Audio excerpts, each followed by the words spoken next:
बीच एक बड़ी आफत आ गई ब्रज पर। एक नाग था कालिया, 1000 फन का सांप, वो जमुना में आके टिक गया और इतना विष उगल दिया उसने जमुना में कि पूरा जमुना का जल विषाक्त हो उठा। त्राहि त्राहि मच गई पूरे ब्रज में, पानी ही विषैला हो गया। जल जीवन है और पानी ही नहीं बचेगा जब अच्छा तो लोग मर जाएंगे सब। आजकल के लोग जो, अब आज की उम्र बहुत कम बची है इंसान की, बहुत कम।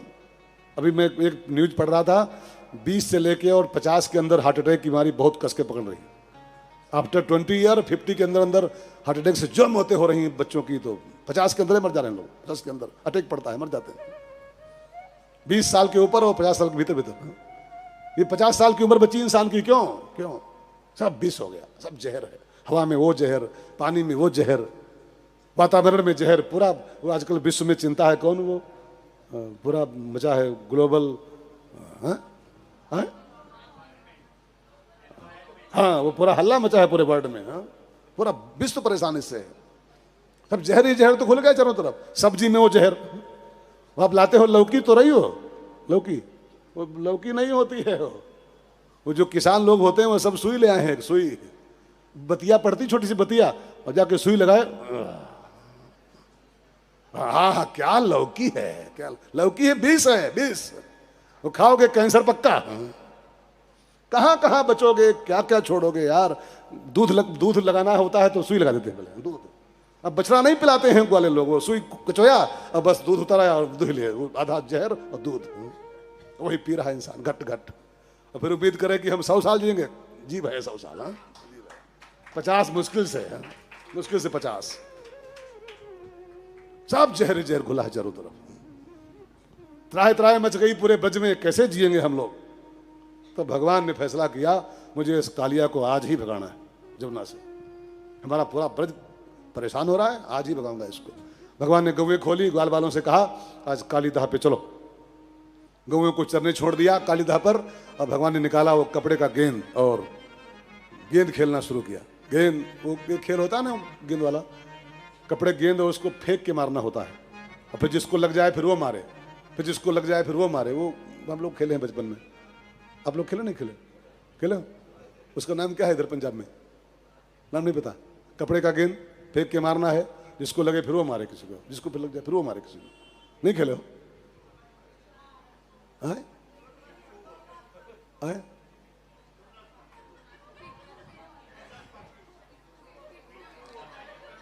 आए? पिट्ठू? पिट्ठू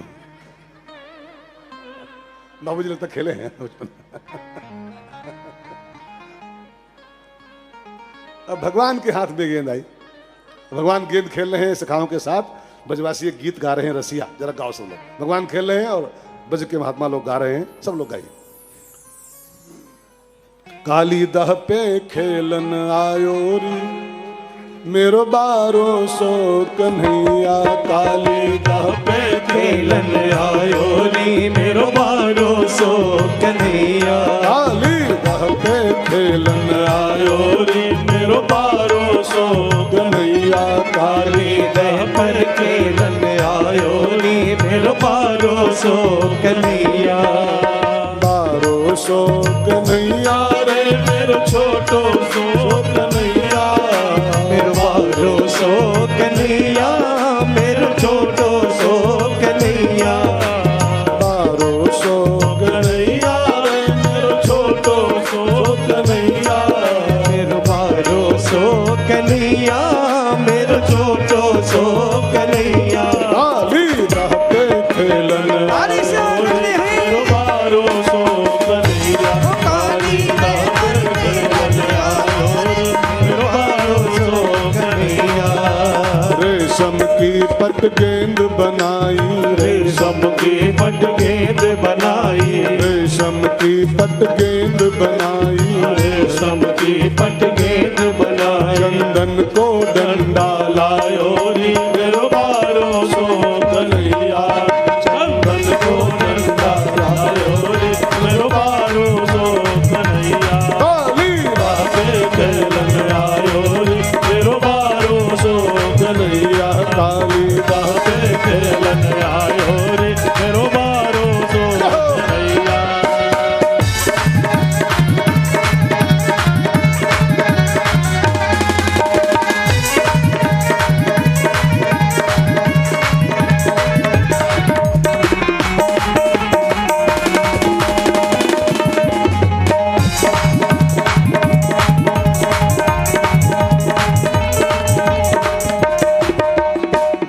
बाल सब सखा संग ले, ग्वाल बाल सब सखा संग ले, ग्वाल बाल सब सखा संग ले, ग्वाल बाल सब सखा संग ले। गेंद को खेल रचायो री मेरो बारो सो कन्हैया, जी खेल रचायो रे मेरो बारो सो कन्हैया, बारो सो कन्हैया रे मेरो छोटो सो कन्हैया, बारो सो कन्हैया रे मेरो छोटो सो कन्हैया। काली रात खेलन आयो रे मेरो बारो सो कन्हैया, काली रात खेलन आयो रे मेरो बारो सो कन्हैया।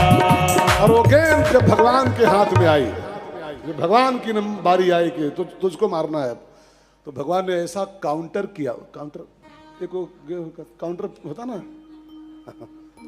ऐसा मारा गेंद को, वो किसी को लगा नहीं, वो सबको क्रॉस करती हुई गई गेंद और काली दह में डूब गई।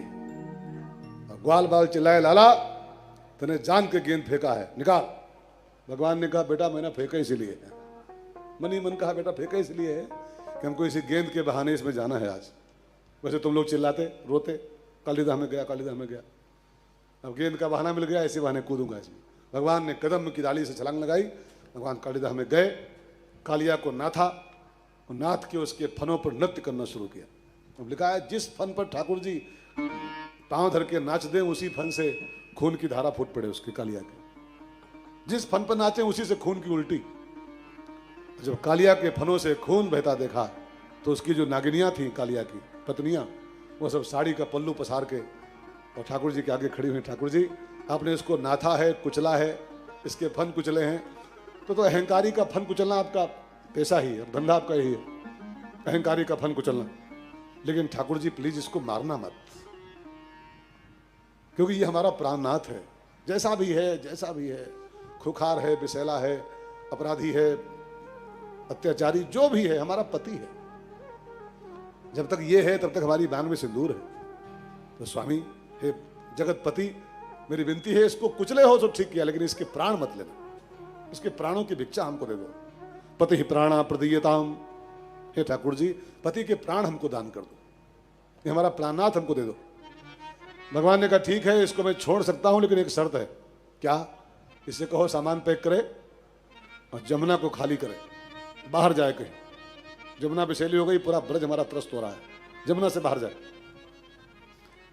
तो कालिया ने जब देखा भगवान राजी हो गए, छोड़ दिए हैं प्राण, तो उसने कहा ठाकुर जी, हेलो, ये साउंड बेटा कुछ दिमाग, हेलो, जय सिया राम। इधर की आवाज कुछ कम पड़ गई बेटा, साथ में सब कुछ है, ये अलग अलग है कि ये कान हमारा अचानक बहरा हो गया। हाँ कान तो ठीक है यार, इधर की आ रही, इधर की बंद हो गई। कपाल भारती करेगा।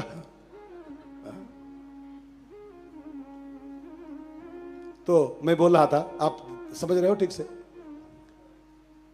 पति ही प्राणा प्रदीयताम, कालिया ने जब देखा भगवान कृपालु हो गए हैं, प्राण छोड़ दिए हैं, तो उसकी थोड़ी हिम्मत पड़ी। उसने कहा ठाकुर जी एक बात कहूं, आपने हमको नाथा है, कुचला है, मार भी देते तो क्या आपके लिए मुश्किल है?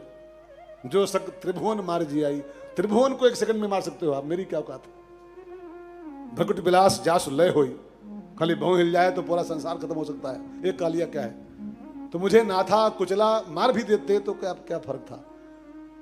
मैं इसमें आपको मर्द नहीं मानता हूं। अगर मर्द हो वास्तव में, ठाकुर जी को उसने चैलेंज कर दिया, अगर मर्द हो तो एक काम करके दिखाओ तो मानो मर्द हो। कहा क्या? कहा हमारा स्वभाव बदलो। मतलब आज यहां से भगा दोगे, कल वहां जाऊंगा तो वहां विष फैलाऊंगा, वहां जाऊंगा तो वहां जहर फैलाऊंगा। एक छोटी सी कहानी याद आ गई, समय नहीं लेकिन सुन लो। एक कौवा था, एक डाली पर, पेड़ पर, कौवा और कोयल साथ साथ, कौवा और कोयल। तो जब कोयल बोले तो लोग उसको प्यार करें, कोयल सी तेरी बोली कुकु कुकु कुकु, तो उसको लोग प्यार करें। लेकिन जब कौवा बोले तो पूरे गांव के लोग उसको पत्थर मारे, ढेला मारे, भाग यहां से, कांव कांव कर रहा है। एक दिन कौवा अपना सामान पैक कर रहा था, सवेरे उठा, अपना सामान होल डाल वगैरह पैक करना शुरू किया। तो कोयल ने कहा भाई साहब कहाँ जा रहे हो? कहीं इस गांव में हमारी कोई कदर नहीं करता है, तुमको लोग प्यार करते हैं, हमको कोई प्यार नहीं करता है, तो पत्थर मारते हैं, कहीं और जाके बसूंगा। ट्रांसफर कर रहा हूं मैं यहां से। तो कोयल ने बड़ी बढ़िया बात कही, भाई साहब स्थान बदलने के बजाय अपनी आप बोली बदल लो, आवाज चेंज कर लो, तो आप यहीं प्यारे हो जाओगे सबके। और ये आवाज लेके तुम जहां भी जाओगे वहीं मार खाओगे। यहां तो माटी ढेला पा ही रहे हो, ये कर्कश बोली लेके तुम जहां जाके बसोगे वहीं पत्थर पाओगे। स्थान नहीं बदलना है, बदलना है तो अपना नेचर बदलो, अपनी बोली बदलो, जहां हो वहीं प्यारे हो जाओगे सबके। ठीक है, वही कालिया कह रहा है, अभी जहरीला स्वभाव लेके मैं जहां जाऊंगा वहीं जहर फैलाऊंगा। बदलना है, मेरा स्वभाव चेंज करो, मेरा जो विषैला स्वभाव है इसको बदलो। मर्द हो तो भगवान ने कहा अब मर्द होए चाहे न होए, लेकिन हम स्वभाव नहीं बदल पाएंगे किसी का भी। का फिर का स्वभाव बदलना है तो उसकी एक और जगह है, वहां जाओ, वहां रहोगे तो स्वभाव बदल जाएगा। तो कौन जगह है? का तो रमणक द्वीप में जाके बसो। रमणक में, रमणक माने होता है सत्संग, जहां आत्मा का रमण होता है, जहां बुद्धि रमण करती है, सत्संग ही रमणक है।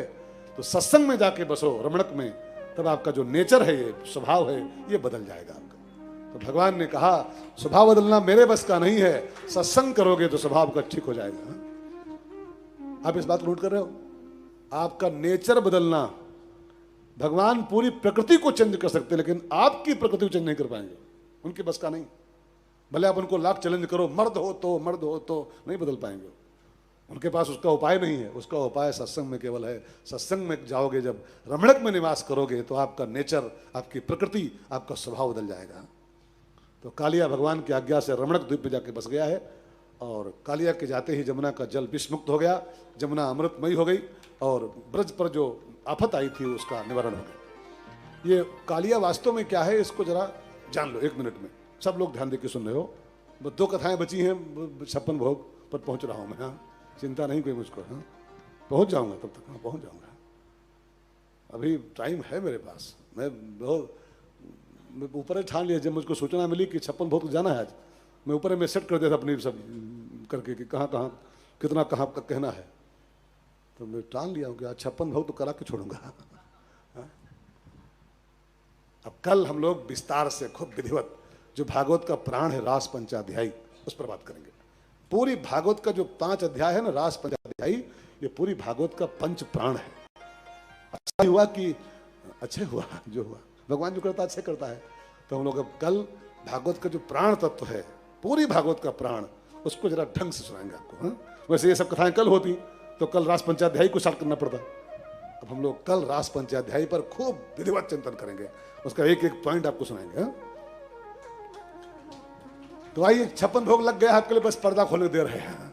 पर्दे में रहने दो, पर्दा न उठाओ, पर्दा जो उठ गया तो लार टपक जाएगी। पर्दे में है तब तक तो लार रुकी हुई है, न तो लार चुप पड़ेगी भैया। तो आइए हम लोग चलते हैं। कालिया क्या है इसको जरा समझ लें 1 मिनट में। What is the Kaliya? एक संत बोल रहे थे, बहुत सी परिभाषाएं कालिया की हैं, एक परिभाषा सुन लो ध्यान देकर। जमुना माने होता है एक अर्थ में हृदय, हृद, काली दह था वो, दह में क्या होता है? हृद, हृदय, हृदय ही काली दह है। हमारे आपके हृदय के दह में, हृद में एक कालिया बैठा हुआ है, सांप है वो, सांप। और सांप माने क्या होता है? काम भुजंग, काम ही सांप है कालिया। वो हमारे आपके अंदर वो काम बैठा हुआ है, और काम रूपी कालिया अपनी कामनाओं के द्वारा, अपने उसके जो हजारों कामनाएं हैं ना, उसके हजारों फन हैं। काम सांप है, और उस काम की जो हजारों कामनाएं हैं, हजारों कामनाएं, उसके हजारों फन हैं। हजारों फनों से वो विषय वासनाओं का विष उगलता है, ये चाहिए और ये चाहिए और ये चाहिए, विषय वासनाएं करके वो विषय ही विष हैं, विषय विष है। और जहां अमृत भरा होना चाहिए था, वहां ये काम रूपी कालिया बैठ जाता है, और अपनी कामनाओं के द्वारा, अपनी वासनाओं के द्वारा इतना विष अंदर भर देता है कि हमारा आपका पूरा हृदय विषैला हो जाता है, पूरा जीवन विषाक्त हो जाता है। तब इसको कैसे भगाया जाए कालिया को? अब आप देखो, सब कथा के सूत्र को पकड़िएगा। जिस हृदय में काम बैठा है, विष उगल रहा है, उसी हृदय में राम जी को पहुंचा दो। माने राम माने श्याम, श्याम जी को, है ना? राम ही श्याम है, श्याम ही राम है। काम को भगाना चाहते हो तो अपने हृदय में राम जी को कुदवाओ। एक बार राम जी कूद पड़े इसमें, कृष्ण जी कूद पड़े, ठाकुर जी कूद पड़े इसमें, तो ठाकुर जी जब कूदते हैं तो इसमें से कालिया भाग जाता है। आपने देखा होगा गांव में एक सीन होता है, गांव में, देहातों में, गांव में वो घर का जो गंदा पानी निकलता है तो बाहर लोग एक गड्ढा खोद देते हैं, कच्चा गड्ढा, गांव के लोग उसको नापदान बोलते हैं, क्या बोलते हैं खबर नहीं। वो गांव का सब वो घरों का गंदा पानी उसमें इकट्ठा होता रहता है ना। अब उसको हफ्ते 2 हफ्ते बाद उसको उल्टते हैं, तो उसी में, उसी गंदे पानी में कुछ बैठ जाती हैं वो आके गंदे गंदे कीड़े, मिड़का और कुछ और बाकी बैठ जाते हैं, ठीक है ना, टिक जाते हैं। कोई दिन किसी की भैंस छूटती है और भैंस आके ज्यों उस गड्ढे में बैठती है छप दे, तो उसकी मिड़की जो होती है ना, भैंस के बैठते ही अपने आप से कूद के भाग जाती है बाहर, जितने गंदे कीड़े सब भाग जाते हैं। भक्ति क्या है, भगवान का प्रेम क्या है, वही मोटी भैंस है। हमारा आपके हृदय जो जहाँ साफ पानी भरा था उसमें सब आके जो गंदे गंदे कीड़े घुस गए हैं ना इसमें आके, बहुचोरा, काम, क्रोध आदि, इसको भगाना चाहते हो तो बस एक ही उपाय केवल है, इसमें कन्हैया को कुदवा दो। एक बार कन्हैया यहाँ कूद पड़े इस गड्ढे में तो इसमें जो मिड़का बैठे हैं ना अपने आप से भाग जाए कूद करके। बस देर किस बात की है, कृष्ण के आने की देर इसमें है। लाओ उसको, लाओ, ढूंढ के लाओ, पकड़ के लाओ, उसको कुदवाओ इसमें। एक बार कन्हैया छलांग मार दे काली दाह में, कालिया भाग जाएगा। जहां राम तहां काम नहीं, राम कूद पड़े तो काम भाग लेता है, और काम भाग जाए तो काम की जो वासनाएं हो खत्म हो जाएंगी और हमारा जीवन विषमुक्त हो जाएगा, अमृतमय हो जाएगा। ये इस कथा का एक वैज्ञानिक अर्थ है। कालिया के बाद